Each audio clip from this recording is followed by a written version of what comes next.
E aí a gente já começa, né, hoje a falar dessa parte de análise dimensional e semelhança, né, como que a gente acha os grupos adimensionais, a gente vai fazer algumas questões, e aí na aula que vem a gente já entra na parte de escoamento incompressível de fluidos viscosos, tá? Então, deixa eu só fechar aqui meio mundo de coisas. Então, a gente falou dessas questões aqui, né, de homogeneidade dimensional, da gente ter que ter as mesmas dimensões nos termos aditivos, né, que compõem uma dada equação, né, que um lado da equação obrigatoriamente tem que ser ter as mesmas dimensões do outro lado, né, para que ela seja dimensionalmente homogênea. Então, esses foram alguns dos princípios que a gente discutiu na aula passada, e junto com esses, né, a gente falou a respeito dos critérios de semelhança, né, o que dava confiança ao engenheiro quando ele estudava uma dada condição, né, de um modelo, um processo que estava ocorrendo num modelo, antes que isso, né, fosse aumentado de escala, né, para um processo real. Então, a gente falou da similaridade geométrica, da similaridade cinemática e da similaridade dinâmica, né, mas a gente falou que também que para garantir a similaridade completa, né, modelo e protótipo deviam ser geometricamente similares, né, e todos os grupos π deviam coincidir. Mas a gente, apesar de ter feito a questão, né, usando esse princípio, né, a gente fez isso daqui, sabendo que esses dois grupos adimensionais aqui representavam um dado problema físico, que era esse arrasto aerodinâmico sobre esse automóvel, né? A gente não chegou naquele momento a dizer como que esses dois grupos adimensionais surgiram, né? Então, na aula de a gente vai justamente começar a tratar desse ponto, né? De como que eu sei quais são os grupos adimensionais que caracterizam um dado problema físico, né? Porque a gente já falou que essa análise dimensional e semelhança, ela vai servir para a gente para racionalizar essa etapa de experimentação, né? Quando a gente tem um problema físico em que muitos fatores estão presentes, certo? Então, esse teorema dos π parâmetros repetidos de Buckingham, ele serve justamente para a gente determinar os grupos adimensionais, ou seja, o conjunto adimensional que forma, né, um parâmetro que influencia num dado processo físico que a gente vai estudar. Então, não é π de 3,14, não, mas esse teorema dos grupos π, né, de Buckingham, ele traz um algoritmo para estipular quais são esses parâmetros adimensionais que se relacionam com a dada situação física, né, como eu estava falando para vocês. Né? E aí ele se baseia no seguinte princípio. Ó, uma equação dimensionalmente homogênea, ela vai envolver k variáveis, né? E essas variáveis, elas podem, né, ser reduzidas a uma relação de K menos J produtos adimensionais independentes, onde J é o número mínimo de dimensões de referência necessário para descrever as variáveis. Então, é mais ou menos assim. Quando a gente tinha falado, por exemplo, na equação, eu vou mostrar aqui só a título de recordação, tá? Quando a gente falou aqui da equação de Bernoulli, ele fala em um número de parâmetros aqui, né? Velocidade, aceleração da gravidade, pressão, peso específico, a elevação, né? Então, a gente tem esse conjunto de K variáveis, né? E essas variáveis, elas são representadas por algumas dimensões fundamentais. Então, se eu quiser determinar, né, avaliar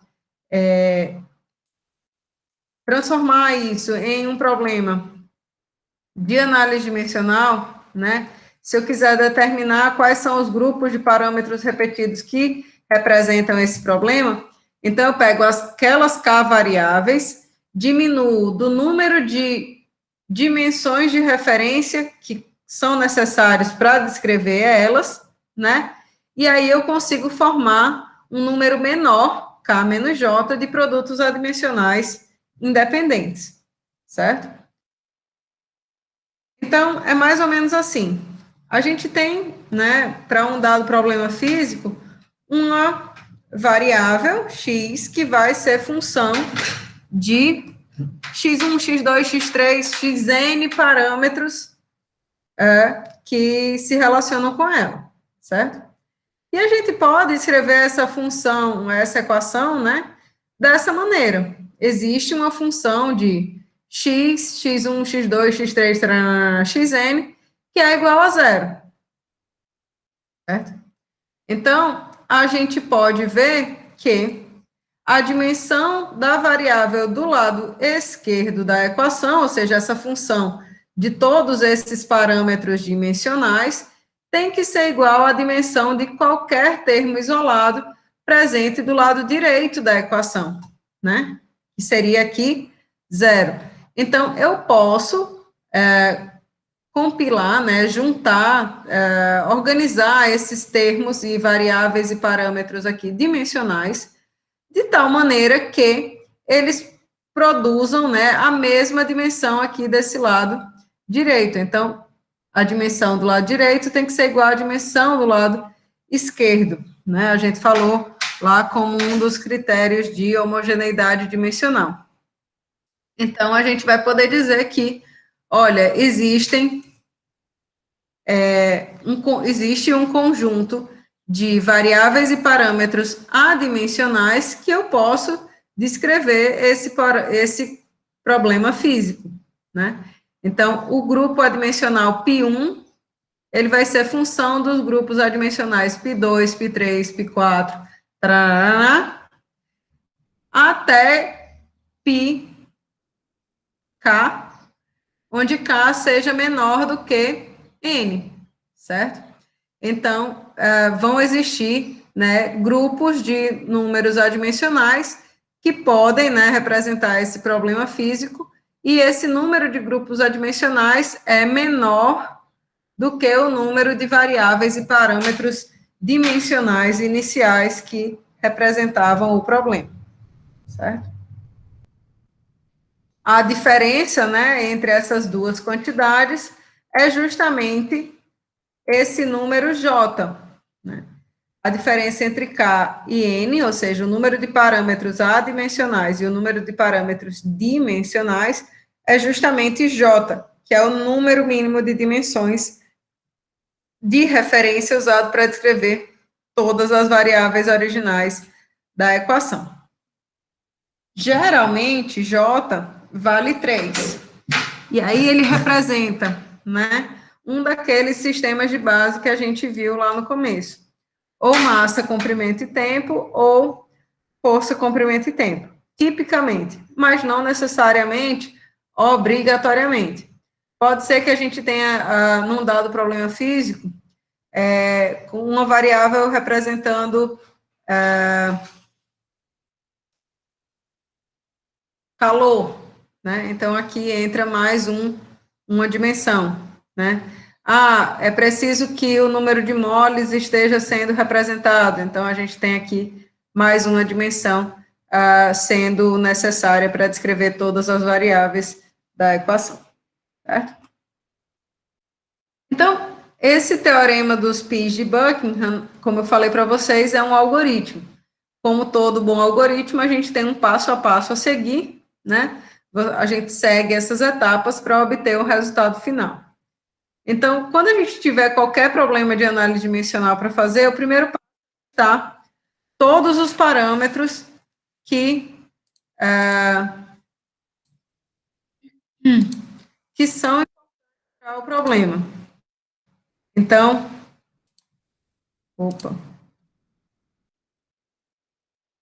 Então, a gente vai listar todos os parâmetros que estão tendo relação com esse nosso problema físico e a gente vai contar o número de parâmetros. Então, qualquer quantidade, incluindo constantes dimensionais que forem importantes para o fenômeno, elas devem estar nessa etapa aqui sendo contabilizada.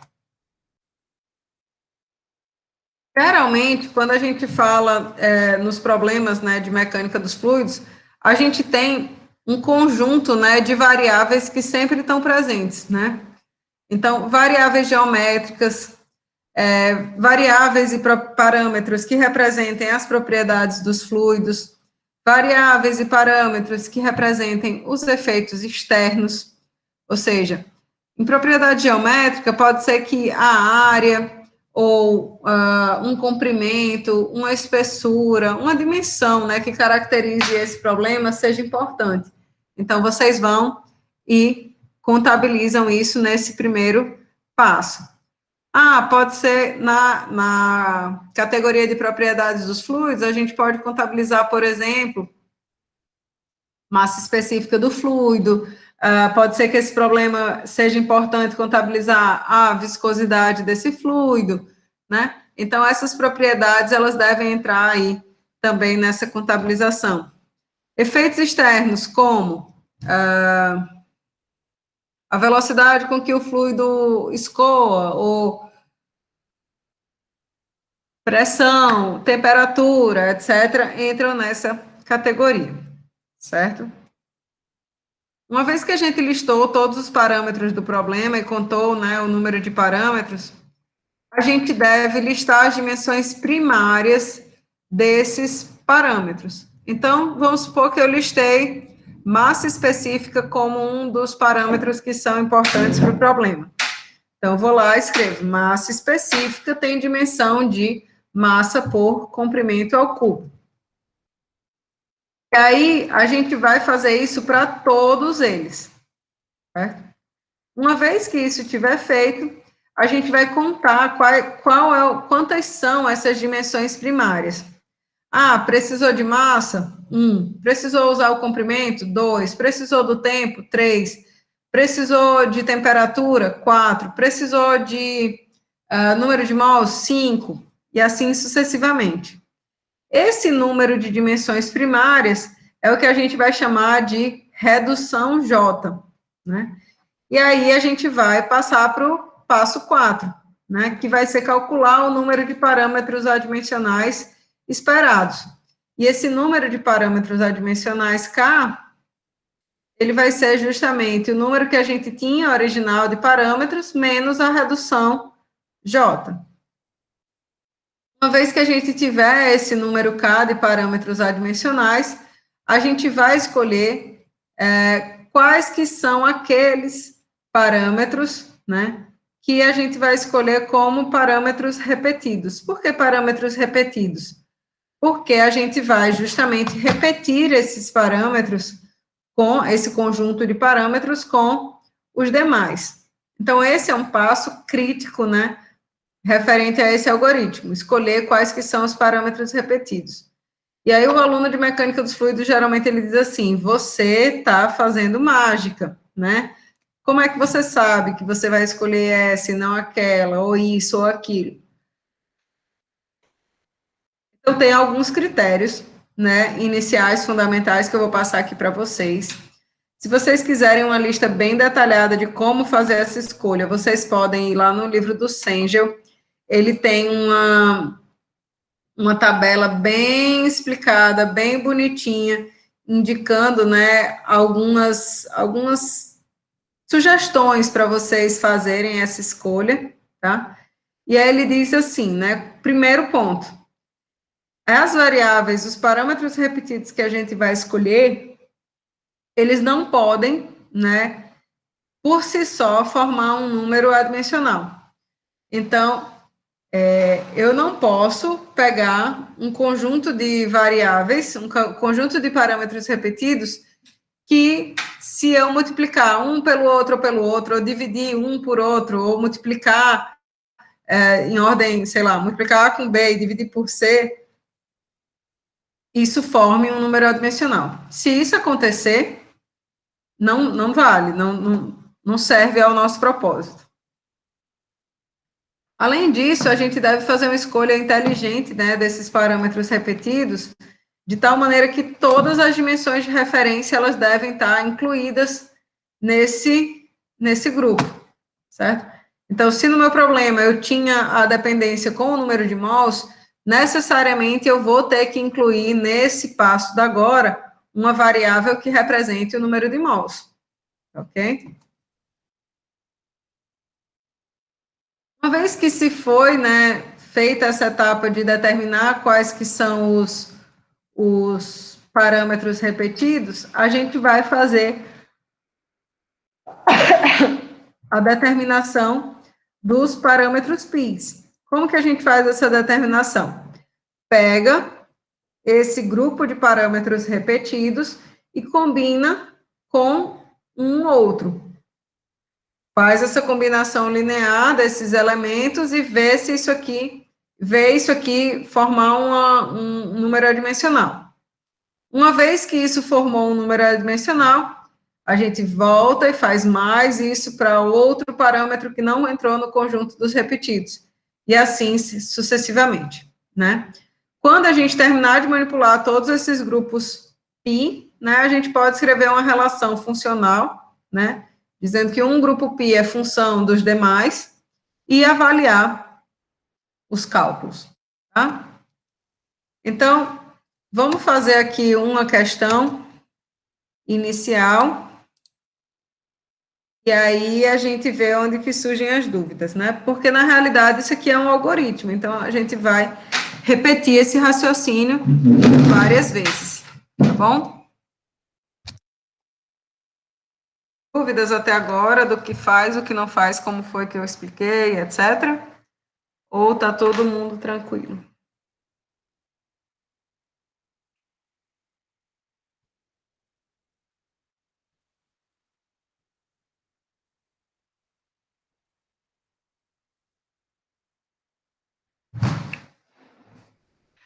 Rapaz, eu acho que para o semestre que vem eu vou pegar esses vídeos do YouTube, dar uma editada. E eu não sei como é que vai ser, não, porque com o exemplo vai ficar melhor, né? Pronto. Então, eu vou duplicar aqui esse slide para a gente começar a resolver nosso problema, certo? Então, nessa questão, ele bota assim, ó. Uma placa fina e retangular está imersa num escoamento uniforme com velocidade ao longe igual a V. A placa apresenta largura e altura, respectivamente, iguais a W e H, e está montada perpendicularmente ao escoamento principal. Então, tem o escoamento principal, né, com velocidade uniforme V, essa placa de largura H, como é que é? Largura W e a altura aqui, ó, como é que pode? E a altura H, né, está montada perpendicularmente ao escoamento principal. Admita que o arrasto na placa D é uma função de W e H e da massa específica do fluido ρ,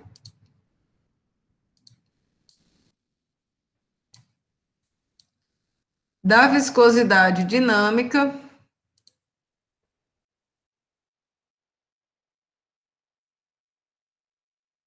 e da velocidade do fluido do escoamento ao longe, que é justamente Vzão. Determine o conjunto de termos π adequado para o estudo experimental desse problema. Certo? Então, lá no nosso passo a passo, a gente dizia assim: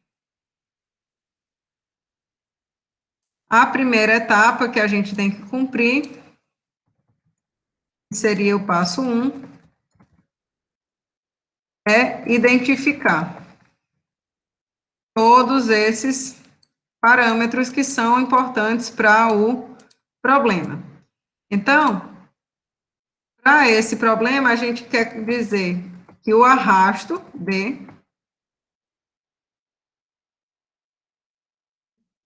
ele vai ser uma função de todas essas variáveis que ele falou aí, W, H, V,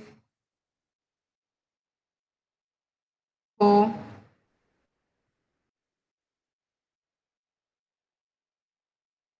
e Mi. Tem Mi aqui? Tem não. Mi. Certo? Então, ele falou quem são os parâmetros que estão aqui sendo importantes para esse problema. E no primeiro passo lá, ele dizia assim, ó, liste os parâmetros e conte o seu número total N. Então, o número total N de parâmetros que a gente tem sendo referente a esse problema é D, W, H, V, Rho e Mi. Então, são 6 parâmetros. Então, a gente tem 6 parâmetros.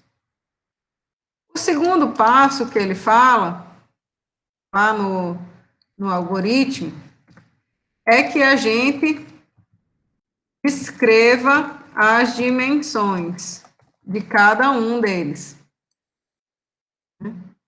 Então, o que a gente vai fazer?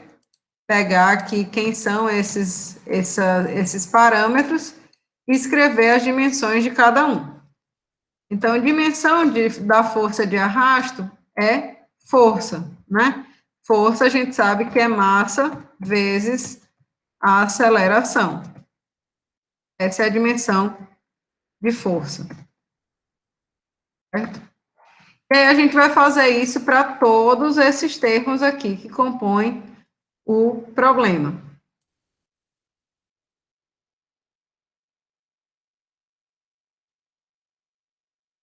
W é uma dimensão de comprimento, né? W representa aí uma largura da placa. W é a largura da placa. H representa outra dimensão de comprimento, né? Que é justamente a altura da placa. Massa específica do fluido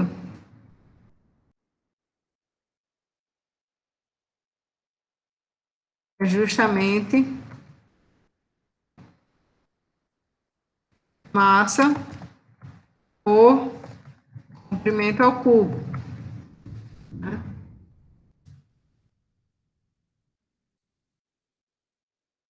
Eu não lembro se foi na turma de vocês que eu fiz na aula passada, mas eu posso fazer novamente, se for necessário. Tá?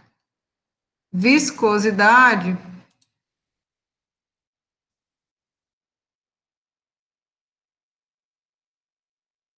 a gente viu que era representado por M sobre L, T, né? Se você tiver dúvida de como que isso aconteceu, ó, basta seguir essa linha de raciocínio aqui que eu destaquei, né? Dividir tensão por du dy e expressar as dimensões de cada um desses termos, tá bom? Todo mundo se lembra essa parte da viscosidade, das dimensões da viscosidade, ou querem que eu faça novamente?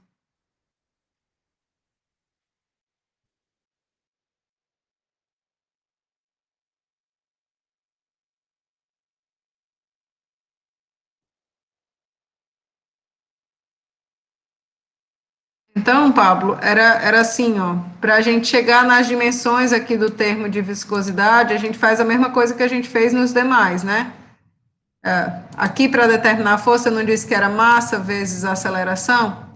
Para determinar a dimensão da viscosidade, a gente sabe que viscosidade, pela lei de Newton, é tensão dividido por du dy. Então, quando a gente expressa tensão como força sobre área e du dy com as dimensões que são pertinentes, né? Aí a gente chega nesse resultado de viscosidade com dimensões de massa por comprimento e tempo, certo? E aí a última variável que falta a gente expressar é justamente a velocidade, ainda nesse passo aqui, né?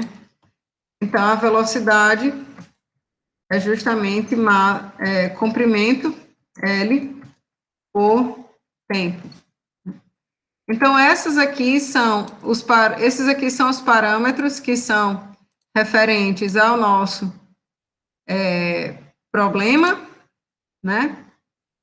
E a gente consegue ver que esse conjunto aqui de parâmetros, ele é descrito por 3 dimensões fundamentais. Quais são elas? Massa, comprimento e tempo. Então, J, que seria a nossa redução, que contabiliza essas dimensões fundamentais, vale 3. Massa, comprimento e tempo. Certo? Se N é 6 e J é 3, o terceiro passo é a gente calcular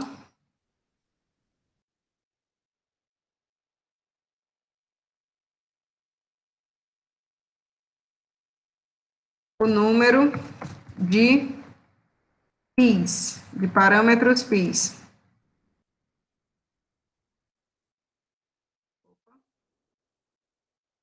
O número de parâmetros adimensionais π.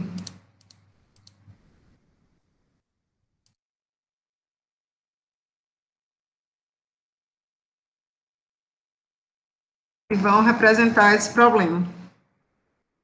Só um minutinho, pessoal. Um segundo. Quem é?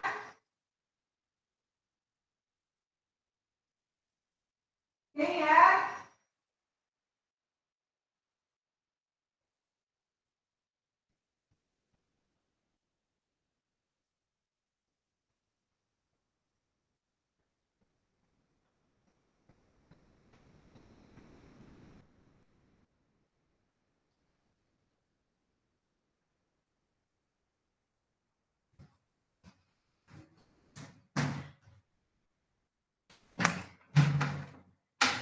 Desculpa, pessoal, eu estava sozinha aqui em casa.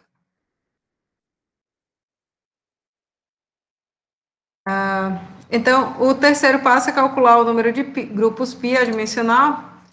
E aí a gente sabe que o número de grupos π, que é dado aí pelo número k, ele é justamente, né, esse número n de parâmetros que a gente tinha sendo responsável pelo problema, menos j, que era o número de dimensões fundamentais. Então, nesse caso, a gente tem 3 grupos adimensionais para representar esse problema aqui. E aí, o próximo passo é a gente definir quem são esses adimensionais, tá certo? E aí, como que a gente vai fazer isso, né? Vejam que, quando a gente estava falando lá do algoritmo, né, que a gente deve seguir para determinar esses grupos π, o quarto passo era justamente, quer dizer, calcular, né, o número de parâmetros que a gente calculou, e o quinto passo era justamente escolher os parâmetros J repetidos, que seriam aqueles que seriam usados para se combinar com os demais. Então, veja só. Eu tenho 3 grupos π para determinar, né? E eu preciso selecionar J parâmetros desse conjunto aqui, desses 6. Eu preciso selecionar aqui esse número aqui, J. Então, eu preciso selecionar desse total aqui 3 parâmetros. E esses 3 parâmetros eu vou combinar com algum outro, né, para formar os grupos adimensionais. Como que essa seleção é feita?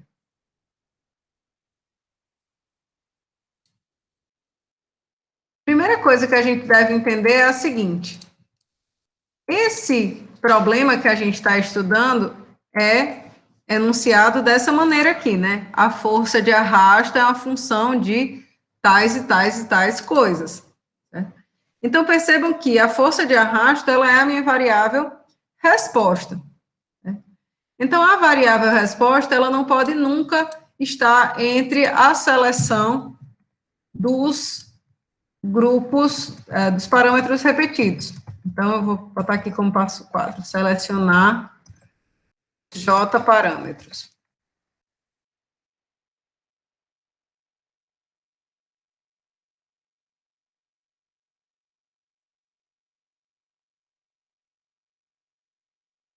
Eles não são padrão, Pablo. Eles são assim.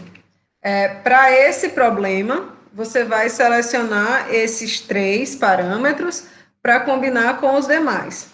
Para um outro parâmetro, para um outro problema, você vai selecionar outro conjunto que pode ser mais conveniente, tá?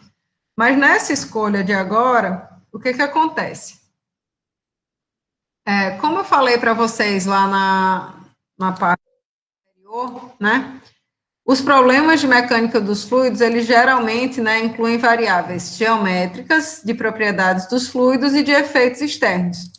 Então, faz sentido e é interessante, né, nessa etapa aqui de agora, a gente selecionar parâmetros que, aqui nessa etapa do passo 4, selecionar um parâmetro geométrico, um parâmetro que caracterize as propriedades dos fluidos, um parâmetro que caracterize um efeito externo. Certo? Então, eu vou deixar aqui logo alguns detalhes, né? O primeiro é esse, de que a força de arrasto é uma variável de resposta, então não faz sentido eu escolher isso aqui como um parâmetro repetido, então vou deixar ela aqui de vermelho, certo? E eu fico com esse conjunto aqui para selecionar. W, H, V, Mi ou Rho. Eu preciso selecionar 3 desses daqui. Tá? O que a gente faz, né? Se eu tenho esses 3 para selecionar desses 5 daqui, e eu tenho aqueles 3 conjuntos lá de características do problema, a gente pode selecionar, por exemplo, W para representar uma característica geométrica,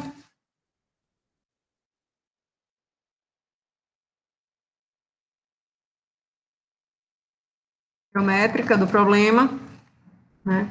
Eu posso escolher a massa específica para representar uma propriedade do fluido. Boa viagem. Obrigada a vocês, beijo. Vão com Deus, avisem, viu?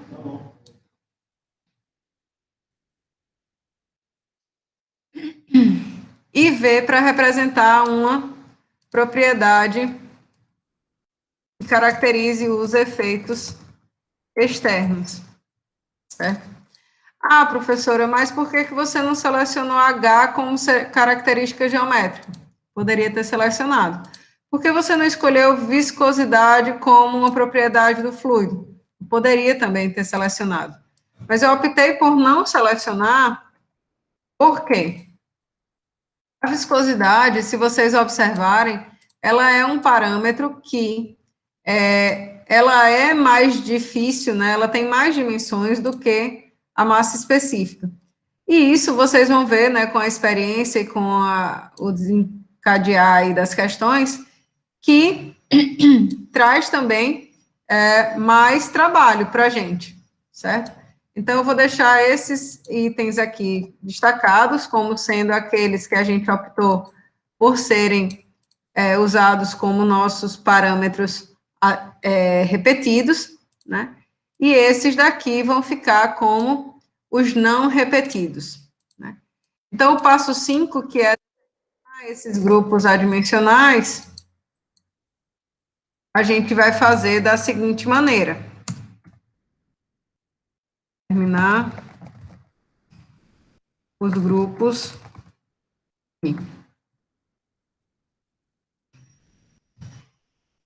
Então, esses grupos π, eles vão ser quantos? Eles vão ser 3, né? A gente disse aqui, ó, K vai ser 3, o número de grupos π vão ser 3. E eu vou chamar esses grupos π de π1, π2 e π3, certo?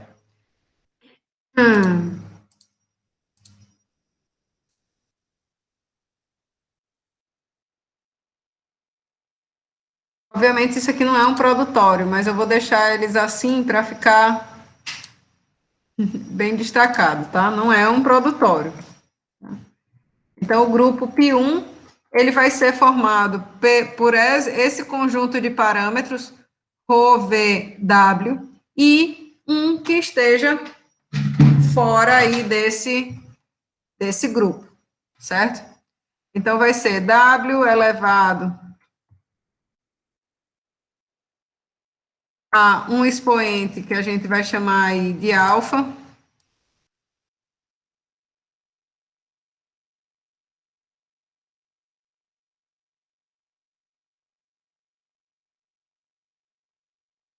w elevado a alfa. Esse parâmetro aí é quem a gente vai determinar, certo? Ou elevado a gama e V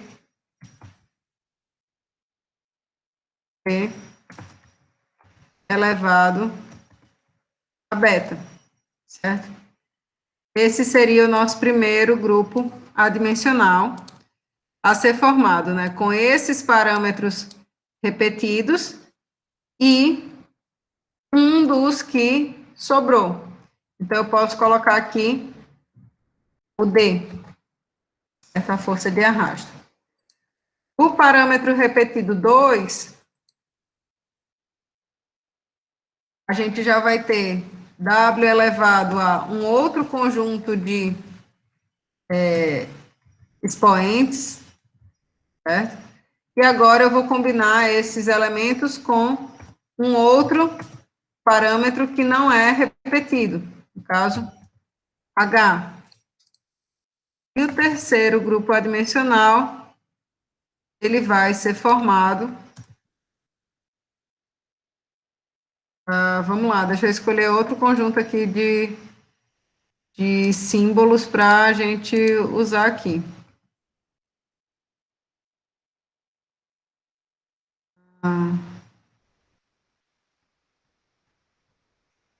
Lambda que a gente não usa para nada. Esse sigma aqui.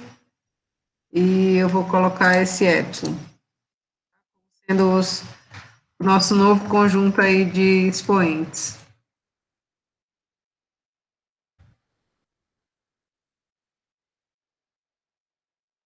E aí a gente vai combinar isso daqui com a variável que está sozinha, né? A outra que não tinha sido usada ainda para formar parâmetro adimensional.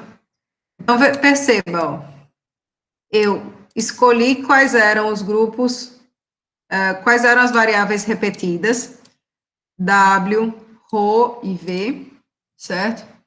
Disse que eu ia ter que calcular 3 parâmetros adimensionais, 3 grupos π, e esses grupos π vão ser formados por W, ρ e V, cada qual elevado a um expoente, quando combinados com uma das variáveis que ficou aqui sem ser parâmetro repetido.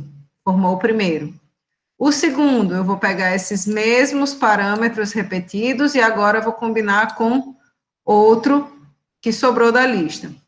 O terceiro, grupo π, vou pegar aqueles mesmos 3 parâmetros repetidos e agora vou combinar com outro que não estava na lista inicial, certo? Então, peguei todos esses parâmetros, né? E agora vou fazer a etapa de determinar qual que é a ordem, né? O arranjo desses parâmetros para formar um grupo adimensional. Então,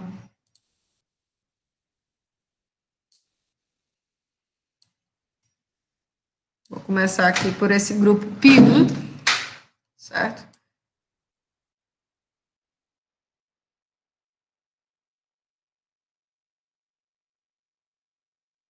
Vou apagar isso aqui para a gente ter mais um espaçozinho, tá? Para a gente resolver a parte. Como a gente vai trabalhar com esse primeiro grupo, né? A gente vai trabalhar com esse conjunto aqui de parâmetros, a gente vai avaliar as dimensões dele, certo? Então, para essa etapa da agora, a gente vai substituir as dimensões de cada um desses termos aqui. Então, W tem dimensão de L, Rho tem dimensão de massa por comprimento ao cubo, velocidade tem dimensão de comprimento por tempo. E a força de arrasto tem dimensão aí de massa vezes a aceleração, comprimento por tempo ao quadrado. Percebam que, quando a gente falou lá anteriormente, a gente disse que um lado de uma equação homogênea, dimensionalmente homogênea, tinha que ser igual às dimensões do outro lado. Esse grupo π1, ó, ele tem dimensão de nenhuma dimensão, né? Então, a dimensão deste termo aqui é nula, é adimensional. Então, eu posso representar isso aqui como massa elevado a zero, comprimento elevado a zero, tempo elevado a zero, né? Por quê? Porque essas dimensões, isso aqui, esse produto de dimensões elevado a zero, produz justamente um número adimensional, né? Não tem dimensões. Então, a gente vai igualar esse lado, né, o lado direito da equação, as dimensões do lado direito da equação com as dimensões do lado esquerdo, fazendo nessas considerações para cada uma das dimensões. Então, para o comprimento, para o tempo e para a massa, certo? Então, a gente consegue ver, ó, que nesse lado esquerdo a gente tem massa elevado a zero, e no lado direito a gente tem massa elevada a gama,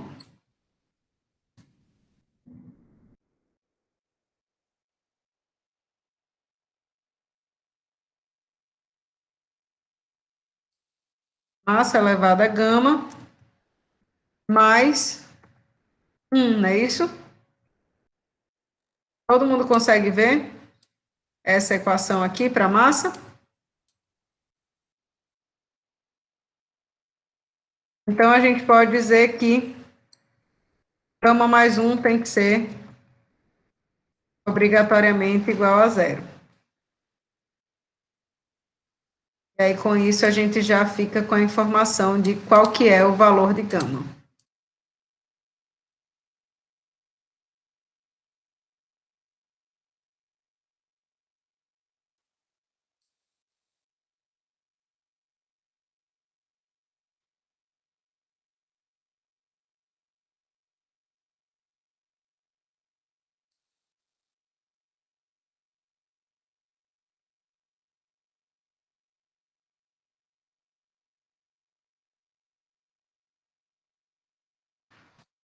Gama é igual a menos 1.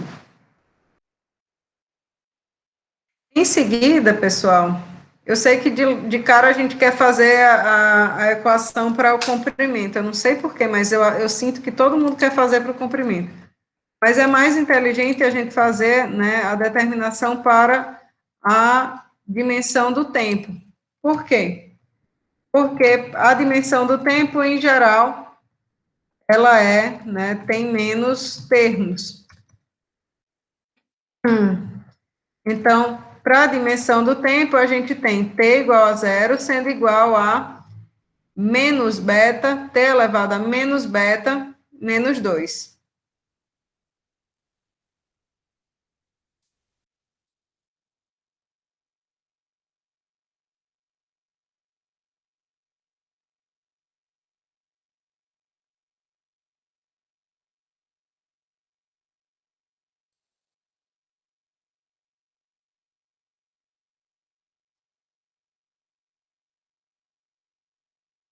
Então, menos beta menos 2 é igual a zero.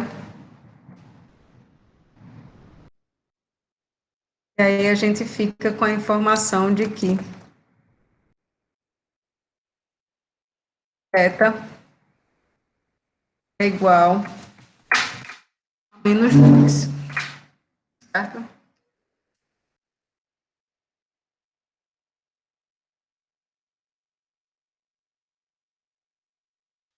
Já que a gente já tem essas duas informações, a gente pode passar para a determinação de qual que vai ser a equação para a dimensão de comprimento. Então, L elevado a zero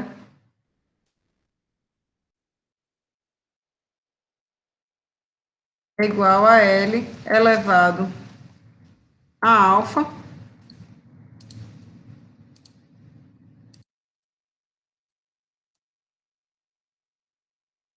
menos 3 gama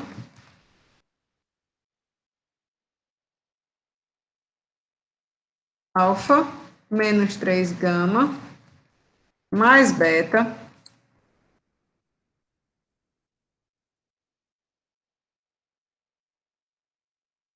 mais 1.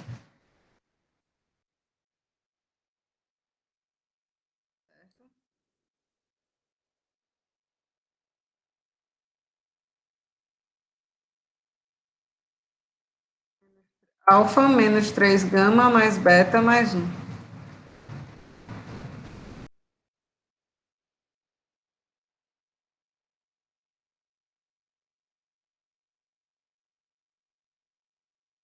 Igual a zero. E aí, como a gente já tem a informação de quem é gama e quem é beta das outras equações, a gente pode determinar aqui com facilidade.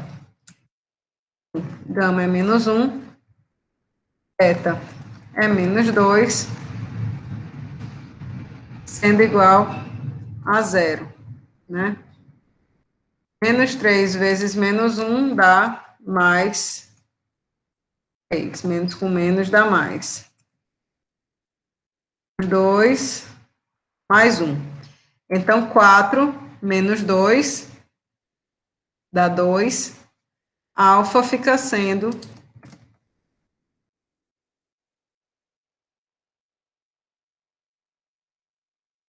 igual a menos 2.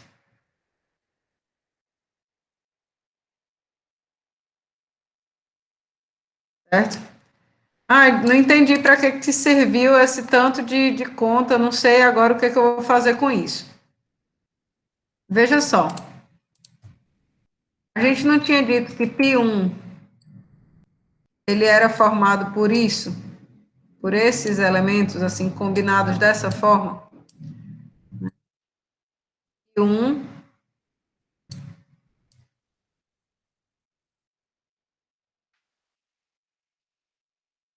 era formado por essa combinação de dimensão de W elevado a A, dimensão de ρ elevado a gama, dimensão de V elevado a beta, vezes a dimensão da força de arrasto. Então, o grupo π1 é formado por W elevado a menos 2, gama elevado a menos 1, V elevado a menos 2, vezes a força de arrasto. Então, o grupo π1 é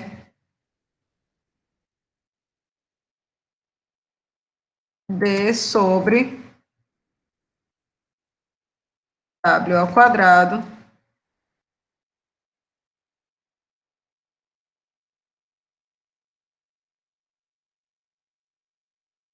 por V ao quadrado. Então, esse é o primeiro grupo adimensional que representa esse problema. E aí a gente pode fazer tal e qual para os outros parâmetros que ficaram, né, que não foram usados nesse primeiro momento de escolha. Ok? Então, vocês tentem aí fazer o grupo π2, quem vai ser A, B e C, E para o grupo π3, quem vai ser? Lambda, ρ e epsilon, por favor. O procedimento aqui vai ser exatamente o mesmo que a gente fez. Substituir as dimensões desses todos termos, e aí você faz uma equação para a dimensão da massa, uma equação para a dimensão do tempo e outra equação para a dimensão do comprimento. Quando você fizer isso, né, vai ter determinado todos esses expoentes e substitui os expoentes aqui na equação do grupo π para determinar quem é esse grupo π no final. Ok? Façam aí. Me digam quem vai ser esses grupos adimensionais aí sobrando.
No material de vocês, pessoal, tem mais esse exercício aqui, ó, referente a esse, enfim, essa mesma linha de raciocínio, né? Seguir fazendo as mesmas coisas. E vocês podem tentar fazer e tirar dúvida aí de qualquer coisa que precisarem. Não sei se vocês estão tentando fazer o exercício ou não, né? Mas aí a gente pode. Eu quero com vocês a respeito de alguns números adimensionais importantes aí da mecânica dos fluidos, não é nada muito longo, tá? Só para mostrar para vocês alguns números e de onde que eles surgem, tá? Então, quando a gente fala, né, das forças atuantes nos problemas de mecânica dos fluidos, né, a gente fala em forças inerciais, forças viscosas, força de pressão, força referente a ação da gravidade, né, tensão superficial, compressibilidade. E aí, a razão de duas forças, obviamente, vai gerar uma quantidade adimensional, né, força dividido por força, gera um adimensional. E alguns adimensionais, eles são muito tradicionais, né. Então, o número de Reynolds, principalmente, né, ele é um dos números adimensionais mais conhecidos da mecânica dos fluidos, mais importantes da mecânica dos fluidos, e ele traz essa razão, né, entre a força de inércia e a força e as forças viscosas, né. Então, ele traz essa relação.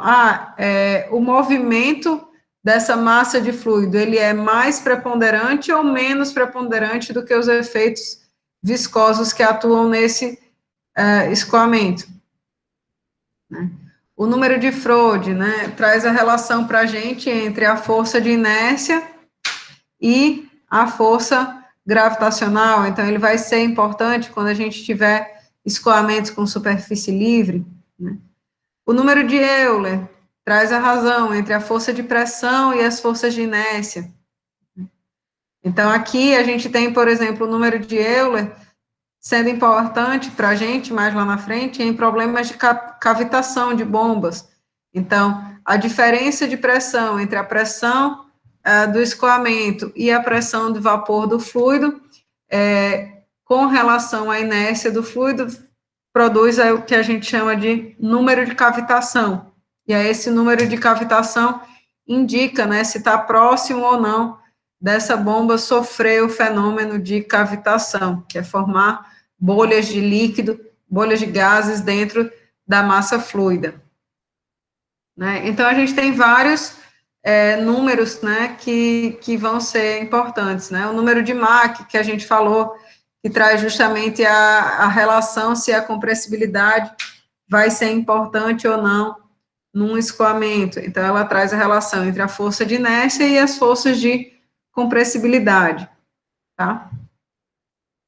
Então, além da gente ter esses números, né, mais tradicionais, a gente também tem outros números que são importantes para outras áreas do conhecimento, né? Então, a gente tem números adimensionais que relacionam o fenômeno de transferência de quantidade de movimento, que seria relacionado, né, ao escoamento, por exemplo, do fluido, com o fenômeno de transferência de calor, com o fenômeno de transferência de massa. Então, essas relações, elas também são importantes. Tá? Então, só de maneira mais enfática, eu trago aqui o número de Euler, número de Mach, e o número alguns números adimensionais para vocês, né? Então, como eu falei, né, o número de Reynolds, ele traz essa razão entre forças de inércia e forças viscosas. Se as forças inerciais, elas são maiores, então o número de Reynolds, ele é maior, né? Então, a gente cai na situação de escoamento turbulento. Então, predominância dos efeitos de inércia em detrimento aos efeitos de viscosidade. Já se a gente tem as forças viscosas sendo mais importantes do que as forças de inércia, então a gente tem valores pequenos do número de Reynolds e a gente cai na condição de escoamento laminar. Tá? Então, aqui, como eu falei, do número de Mach, né, a razão que dá a informação se os efeitos de compressibilidade vão ser importantes ou não. Esse número de Weber aqui, ele vai ser importante quando a gente for tratar de interfaces gás-líquido, né, interfaces líquido-líquido, ou interfaces de um fluido com um contorno sólido. Por quê? Porque ele traz a informação da tensão superficial, né, razão entre as forças de inércia e as forças de tensão superficial. E o número de Freud, que vai dar, né, a dimensão da importância do peso do fluido numa dada condição de escoamento, né? Então, esse tipo de estudo, né, é importante aí nos cálculos de ressaltos hidráulicos, projetos de navios e outras estruturas hidráulicas. E aí ele traz a relação entre a força de inércia e as forças, a força gravitacional, a força peso de de uma dada massa aí de fluido, certo?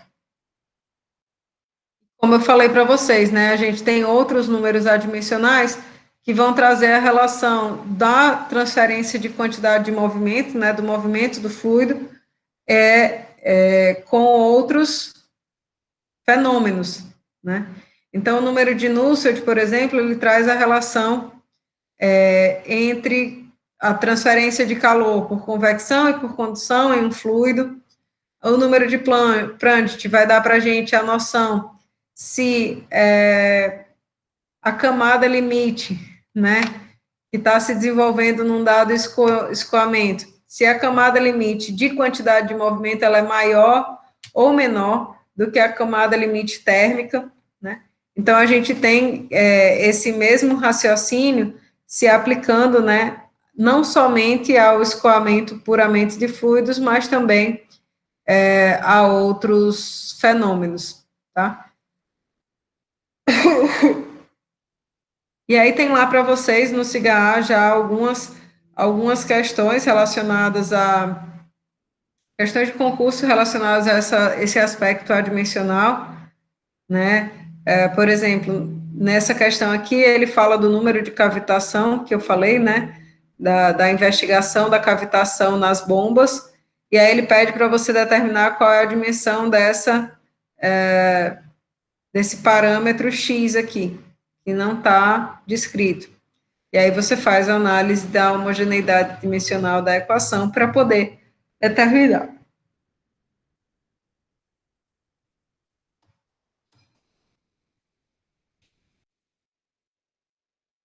Vocês conseguiram avaliar quais que eram os grupos adimensionais? Tentaram ou não? Tiveram alguma dúvida?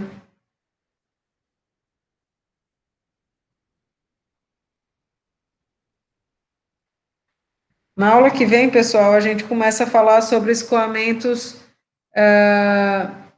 internos. Eu peço que vocês tentem fazer esse exemplo aqui no material de vocês. Né? Essa questão aqui já foi questão de prova no passado. Então, eu peço para vocês tentarem fazer isso daqui, tirarem dúvidas na aula que vem, se surgirem, né? Como que faz, como que não faz. Procurem a monitoria se vocês precisarem, para a gente poder fechar realmente essa parte de análise dimensional. Porque, em termos de conteúdo, é basicamente isso, certo? Essa aqui, esse P2, Fernando, ele não dá W vezes H, não, ele dá W sobre H. Deve ter tido algum probleminha aí de sinal, certo? Ele dá W sobre H. E o outro grupo adimensional, ele dá o número de Reynolds, certo? Rho VD sobre μ. Com a experiência e as questões, vocês vão ver que a gente já consegue, né, fazer muita coisa com certa facilidade nesse aspecto. Por exemplo, se você olha esse conjunto, né, de grupos adimensionais, conjunto de parâmetros que a gente selecionou, só a massa específica contém a dimensão massa e só a velocidade contém a dimensão tempo, certo? Então, se eu vou combinar esses três com H, poxa, H não tem dimensão nem de massa nem de tempo. Então, os expoentes referentes a ρ e V ficam sendo iguais a zero, certo? Automaticamente.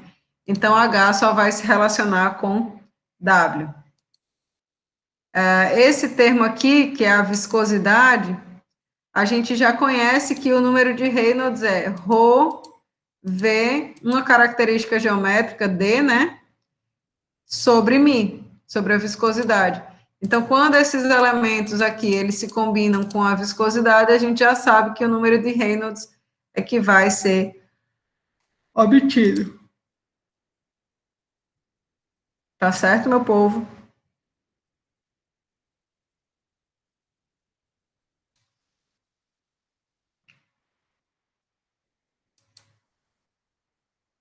Beleza, então.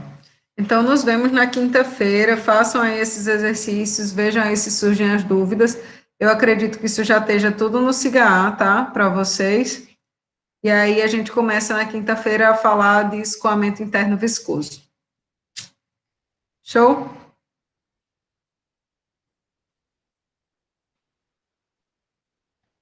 Beleza, galera. Valeu aí. Boa tarde. Até quinta.